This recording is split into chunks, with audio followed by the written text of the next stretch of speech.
The jar was sealed with clay. It had been sitting beneath the desert floor for 4,000 years. When archaeologists cracked it open in 1998, they expected dust. What they found instead were seeds alive, still viable, still capable of giving fruit.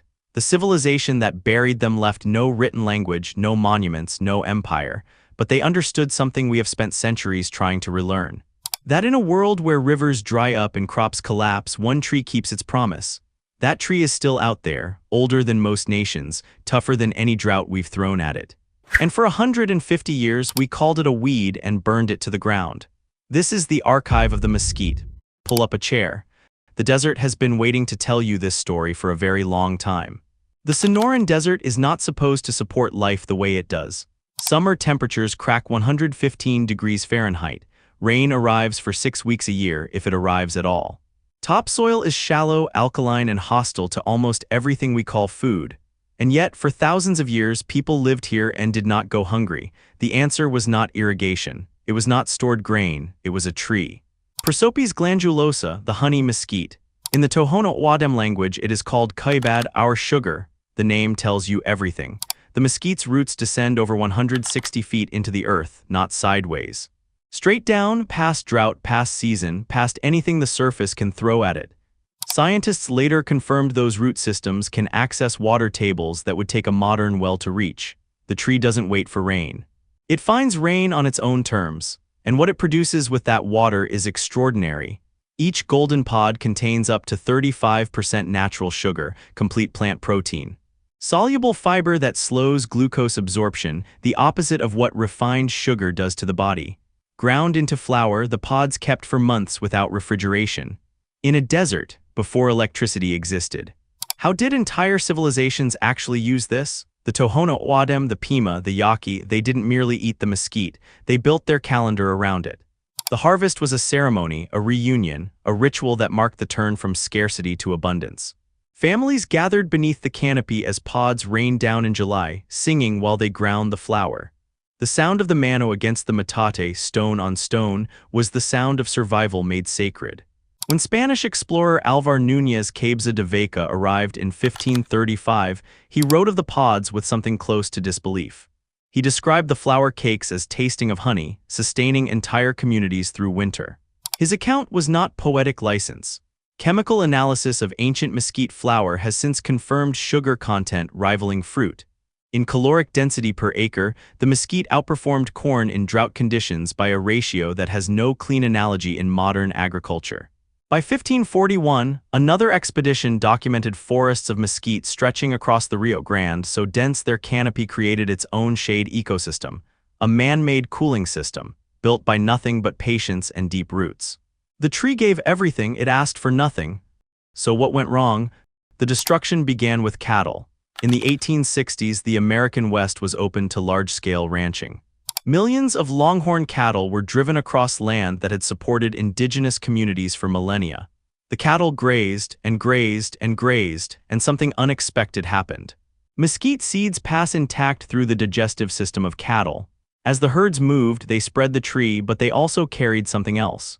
The grazing stripped native grasses. Without grasses, the desert floor lost its structure. Wind and erosion changed the soil chemistry. And in that altered landscape, mesquite began to grow differently, thicker, scroobier, denser, harder to move through, harder to farm around.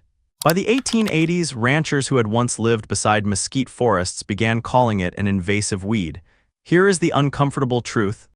The mesquite did not change. The land around it changed. But what gets labeled a weed is rarely about biology. It is about economics, about what a land system was reshaped to value. In 1947, the United States government classified mesquite as a noxious rangeland pest. Aerial herbicide programs followed, mechanical clearing, controlled burns. Millions of acres of ancient mesquite woodland, some of it thousands of years old, were eliminated within a few decades. And here is the detail that should stop you cold. The roots survived. You can burn a mesquite to the ground, you can cut it to the stump, you can poison the surface soil. And 3 years later, the mesquite will send up a new shoot from a root system that never died because the root went down far past anything the fire could reach. The people who buried those seeds in clay jars 4,000 years ago understood this. You don't erase a tree that goes 160 feet deep, you just make people forget it's there. In 1998, the archaeologists opened the jar. The seeds were tested. They germinated. After 4 millennia in darkness, the mesquite still wanted to grow. That same year, a nutritionist at the University of Sydney named Jenny Brandmiller published research that would reshape how the world thought about sugar. Her team had developed what became known as the glycemic index, a ranking system for how quickly foods raise blood glucose. Refined white sugar, GI of 65, white bread, 75, mesquite flour, GI of 25, lower than most vegetables, lower than most fruits. A sweetener that actively moderates the blood sugar spike it creates because of the fiber architecture in the pod.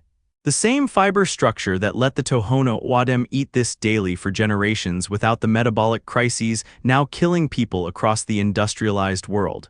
Scientists began paying attention.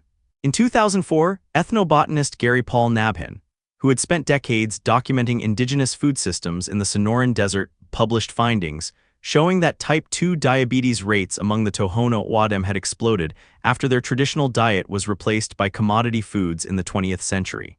The correlation was stark. When mesquite was central to the diet, the disease was nearly absent. When it disappeared, the disease arrived and stayed. This was not a coincidence. This was a controlled experiment conducted by history at enormous human cost. A food that had protected an entire people for 4,000 years was replaced in less than 1 generation, not because it failed, because it was forgotten. Because the systems that decided what was valuable stopped seeing it. The question that haunts this story is not scientific, it is moral. What else did we erase? We are living in the age of the next great disruption.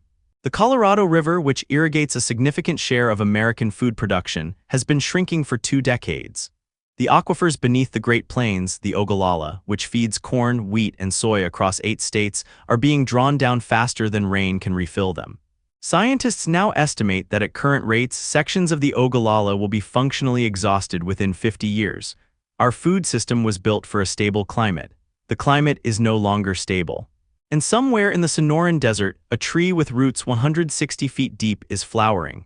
Small-scale mesquite milling operations have been reviving across Arizona, Texas, and New Mexico over the last decade.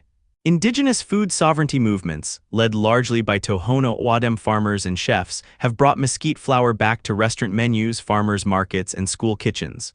The flavor is extraordinary. Smoky, sweet, complex, like caramel made by the desert itself. Researchers at the University of Arizona are studying mesquite's potential as a drought-resilient perennial food crop, meaning no replanting, no seasonal irrigation cycle, no soil depletion.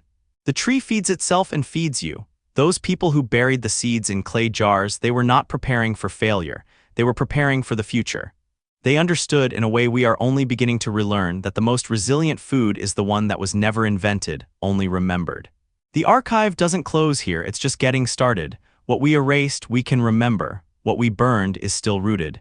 And in the desert, 4,000 years later, the mesquite is still giving fruit.